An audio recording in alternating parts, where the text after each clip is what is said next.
అసలు రుణమాఫీకి నిధులేలా సమీకరణ మార్గాల అన్వేషణలో సర్కార్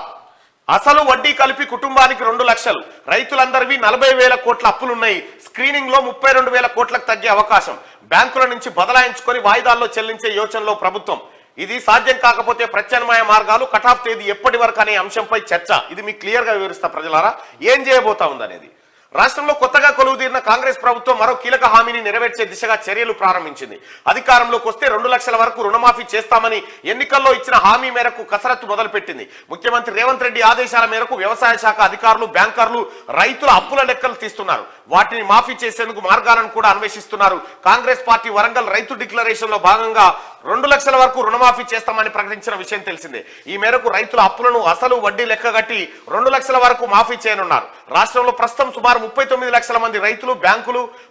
ప్రాథమిక వ్యవసాయ సహకార సంఘాల్లో రుణగ్రహీతలుగా ఉన్నారు పంట పెట్టుబడి కోసం ఈ రైతులు తీసుకున్న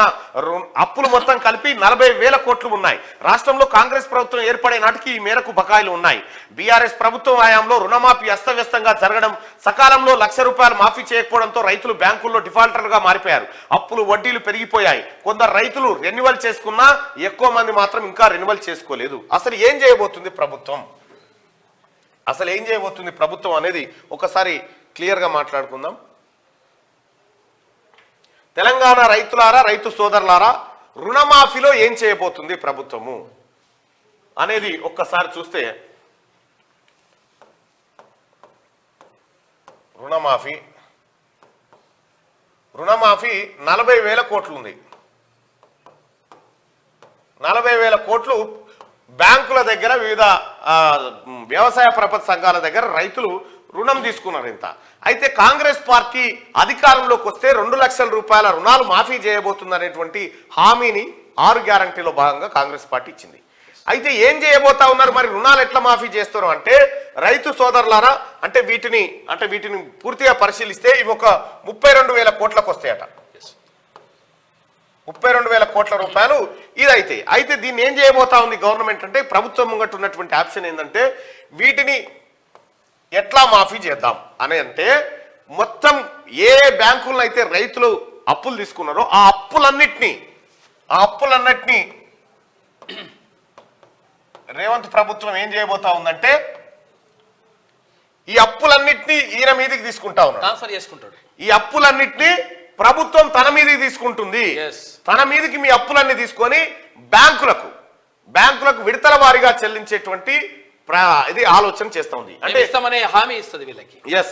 ఇక మీకు అప్పులు ఉండవు ఒకేసారి మీ అప్పులన్నిటినీ ప్రభుత్వం మోయబోతా ఉంది ఈ 32,000 కోట్ల రూపాయల అప్పులను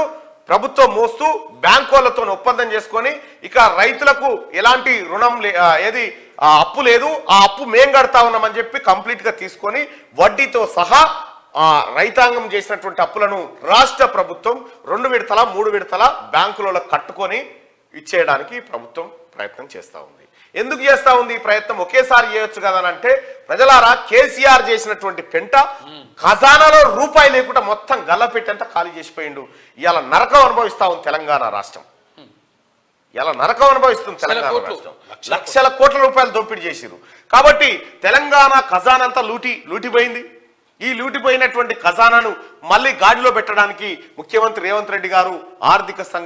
ఆర్థిక నిపుణులతో చర్చిస్తా ఉన్నాడు అయితే ప్రభుత్వం ఏదైతే 6 గ్యారంటీలు అమలు చేస్తాం 100 రోజులు అని చెప్పిందో టెన్షన్ గా 100% 100 గ్యారంటీలను కాంగ్రెస్ పార్టీ ప్రభుత్వం గౌరవ ముఖ్యమంత్రి రేవంత్ రెడ్డి గారి సారథ్యంలో నెరవేర్చి తీరుతుంది నో డౌట్ ఇక కొంతమందికి డైజెషన్ కాక కడుపు నొప్పి ఇట్లా ఇంకా 100 రోజులు కాలే కదా ముఖ్యమంత్రి ఇప్పుడు 6వ గ్యారంటీ కాదు 7వ గ్యారంటీ కూడా స్వేచ్ఛ ధర్నా చౌక్ నిరసన తెలుపుకునే హక్కును కూడా ఇస్తున్నాం మీరు కనీసం ఈ పనైనా చేసిరా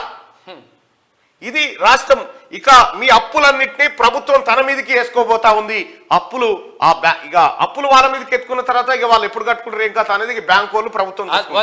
వాళ్ళు చూసుకుంటారు ఇది ఉన్నటువంటి ఒక ఆప్షన్ ఇక రెండోది ఏంటంటే రైతు బంధు సంగతి ఏందని అడుగుతా ఉన్నారు అయితే ఈ రైతు బంధు సంగతికి సంబంధించింది చూస్తే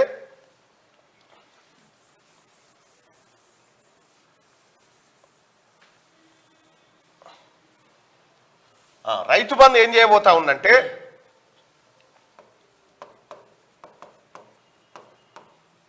రైతు బంధువును కేసీఆర్ ఏం చేసిందంటే కరెక్ట్ గా ఇంకొక 2 రోజులు ఎన్నికలు ఉన్నాయనగా ఏం చేసిండు కేసీఆర్? రైతు బంధు పైసలు ఎత్తాం మన ఎన్నికల సంఘం దగ్గరికి పోయిండు. వేస్తుంది సార్. ఎన్నికల సంఘం ఏం చేసిందంటే ఎయిపో అన్నది. ఎయిపో అనగానే మళ్ళీ కొత్త దుకాణం పెట్టి మళ్ళీ ఆపుకున్నారు వాళ్ళే. ఈ రైతు బంధు కోసం తీసినటువంటి 6-7 వేల కోట్ల రూపాయలు ఏమైనాయి? ఏం చేసిండు ఎరికేనా కేసీఆర్? ఎట్లయినా మన ప్రభుత్వం వస్తలేదని ఈ 6-7 వేల కోట్ల రూపాయలు తీసుకుపోయి కాంట్రాక్టర్లకు ఇచ్చిండు. కాంట్రాక్టర్లకు ఇచ్చేసిండు. కాంట్రాక్టర్లకు ఇస్తే ఖజానాలోంచి పైసలన్నీ వెళ్ళిపోయినాయి. ఇప్పుడు రైతు బంధు అమలు చేయని కానీ ఎట్టి పరిస్థితిలో రైతు బంధును ఈ రాష్ట్రంలో ఉన్నటువంటి రైతాంగానికి అమలు చేసి తీరుతుంది కాంగ్రెస్ పార్టీ. మీరేం కంగారు పడకండి. యథావిధిగా గతంలో ఏదైతే జనవరి నెలలో రైతు బంధు వచ్చేదో ఆ రైతు బంధును సంక్రాంతి లోపు చెల్లించడానికి రాష్ట్ర ప్రభుత్వం సిద్ధంగా ఉంది, సన్నద్ధం అవుతా ఉంది. ఎవరేం కాకురి కేసీఆర్, ఒకవేళ కేసీఆర్ ఈ పైసలు పక్కదారి పట్టియకుంటే ఇలా రైతాంగానికి కొంత ఈజీగా రైతు బంధు పైసలు అందేటి. ఖజానాలో పైసలు ఉండే పైసలు ఉంటే ఈ పైసల్ని పైసల్ని ఏం చేసిండు? వాళ్ళ కాంట్రాక్టర్లు ఉంటారు కదా, వాళ్ళకి ఇచ్చేసుకున్నాడు. ధనమని ఎట్టకైనా గవర్నమెంట్ వస్తట్లేదు, ఆ పైసలు లేట్ అవుతట్టుంది. గట్లా చేసిండు సారు.